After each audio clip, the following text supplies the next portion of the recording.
आइए आज बात करते हैं कि हिंडनबर्ग और जॉर्ज सोरोस पैसा कैसे बनाते हैं, उन्होंने बहुत ज़्यादा पैसा कैसे बनाया। आप लोग फाइनेंशियल चैनल में सुनते रहते हैं, न्यूज़पेपर्स में पढ़ते रहते हैं कि जॉर्ज सोरोस और हिंडनबर्ग ने जो पैसा कमाया है वो शॉर्ट सेलिंग से कमाया है। आप सोचते होंगे कि शॉर्ट सेलिंग क्या होती है और शॉर्ट सेलिंग से क्या पैसा बनाया जा सकता है। शॉर्ट सेलिंग से पैसा बनाया जा सकता है गिरते मार्केट में भी। अगर किसी चीज़ के प्राइस गिरने वाले हैं, आपको ऐसा लगता है, कुछ लोगों को लगता है बढ़ने वाले हैं, लेकिन अगर आपको लगता है किसी चीज़ के दाम गिरेंगे तो आप गिरते बाजार में भी कैसे पैसा बना सकते हैं। यही शॉर्ट सेलिंग है और यही हिंडनबर्ग और जॉर्ज सोरोस ने किया है।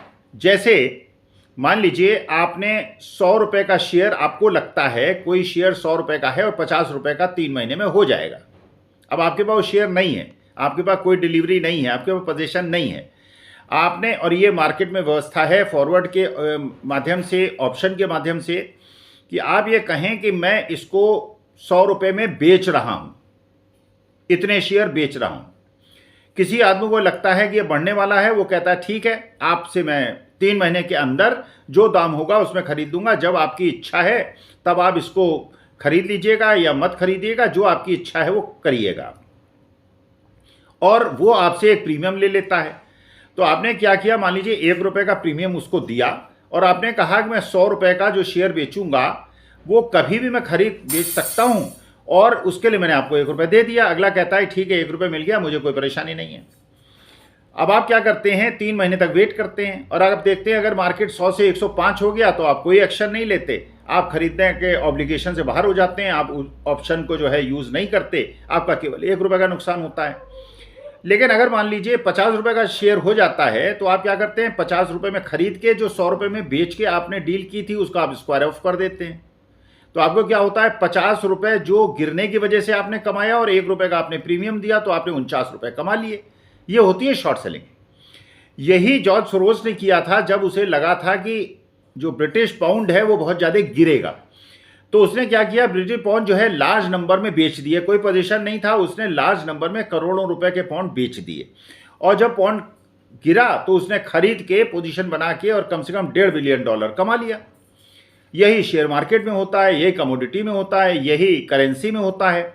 आपको लगता है कि मान लीजिए करेंसी जो है वीक होगी तो आपने डॉलर खरीदा या बेचा। मान लीजिए आपने डॉलर जो है 82 रुपये में खरीदा और आपको लगता है कि डॉलर की कीमत जो है वो कम हो जाएगी, तो आपने उसको बेच दिया और बाद में उसे खरीद के स्क्वायर ऑफ कर लिया और गिरते मार्केट में आपने पैसा कमा लिया। ये आप शेयर मार्केट, कमोडिटी किसी में भी कर सकते हैं। यही जॉर्ज सोरोस और हिंडनबर्ग करते हैं। अब उदाहरण स्वरूप देखिए, अडानी केस में हिंडनबर्ग ने किया क्या।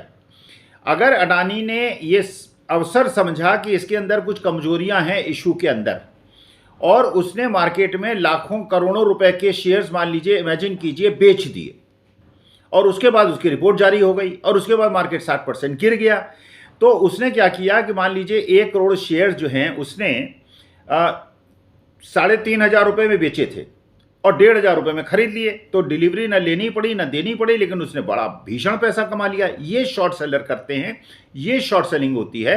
जॉर्ज सोरोस ने जो ब्रिटिश पाउंड के साथ किया और जो हिंडनबर्ग ने अडानी के साथ किया या बहुत सारे शेयर्स में किया, तो ये शॉर्ट सेलर्स होते हैं। अब उसके लिए उसने किस चीज़ का उपयोग किया, उसने अपनी रिपोर्ट का उपयोग किया। लेकिन अगर ये प्रूव होता है कल की जो रिपोर्ट है वो फर्जी है, गलत है, तो ये एक कोरिलेशन कर लिया जा सकता है और इसमें लीगल एक्शन भी हो सकता है कि आपने एक मेलफाइडी रिपोर्ट जारी की जिसकी वजह से मार्केट गिरा। तो हिंडनबर्ग के लिए बहुत आवश्यक है यह प्रूव करना कि जो उसकी रिपोर्ट है वो सही है और उसमें किसी प्रकार का डिसइंफॉर्मेशन नहीं हुआ है, किसी प्रकार का डिस्टॉर्शन नहीं हुआ है और किसी प्रकार का जनता को गुमराह करने का प्रयास नहीं हुआ है। Now I will speak in English. See, you have listened and you have seen in financial channels and read in newspapers that George Soros and Hindenburg makes money by short selling. Then you have to understand as to what is short selling and how George Soros and Hindenburg has made money.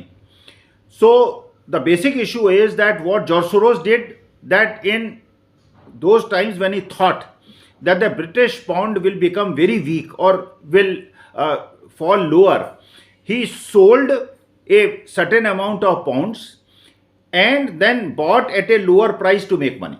So what short seller does, that suppose you sell something at 100 rupees, and if you assume that the prices, and you predict that the prices will come down to 50, you sell at 100, and there is a mechanism in the market which is called the future market or the option market, where you purchase a option, you sell a option, where you say that when the prices will fall at 50, you sell it to somebody without having the possession of that particular share, and that person buys, takes certain premium from you. So suppose you sold the share at 100, presuming or predicting that it will come down to 50, you pay a premium 1 rupee to him, then, and you have the option of buying that share within a period of say 3 months.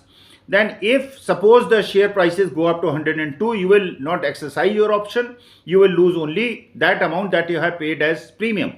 But suppose the share prices go down to 50, then what you do, you buy that share, square off the deal, you don't have to take possession or do anything about that particular share, and you make 49 rupees, because 50 rupees you gain and 1 rupee you have given as premium, you gain 49 rupees. So the basic issue is, this is what is short selling. This is how George Soros and Hindenburg makes money, and that is how they have made money. So you can make money, anybody can make money, if you are very sure that a particular stock or the crude prices or the currency or commodity or anything, the prices will go low, then you can short sell, and then at a later date you can buy, square off the deal and make money. This is what short selling is, and this is how George Soros and Hindenburg have made money. Thank you.